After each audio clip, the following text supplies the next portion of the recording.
All right, hi, I'm James. Thanks for joining us here at JTech. Today we're going to go over removing the thermostat and reinstalling the thermostat. So what you're going to need, eye protection, and 12mm socket. Now during the removal, it's just a simple 2 bolts. Just break them loose.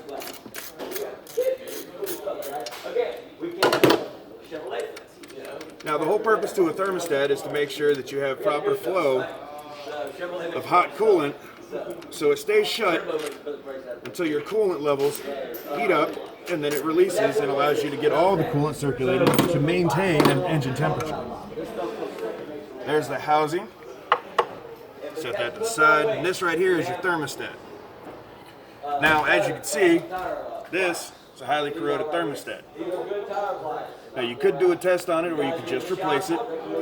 And right here, during the installation, you got to make sure that it seats properly in this spot right here.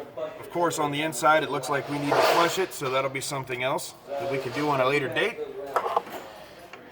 Reinstall the housing, because this is for training purposes. So, these weights are aluminum right here. When I pass around, this is glass.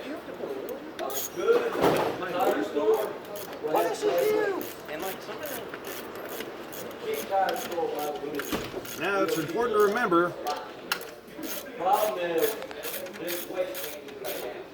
So that when we tighten these, we're going to be torquing these down to 18 foot-pounds of torque. Come up, get the little ear, comes up inside your weight. Every weight got a little hole right here. Yep. Guess I should have got an extension. On the front side, you'll squeeze and you'll torque them off. And come up to it, just like this. All right. Got an extension. Now we can get in there. See how I pinch my finger? And that click you heard is the torque wrench going off. On there, you will pinch your finger every time. So get your Right. foot there, and get it behind it. And that is that. Thank you very much for joining me here, changing out that thermostat, removal, installation. You have yourself a nice day. Thanks for joining me.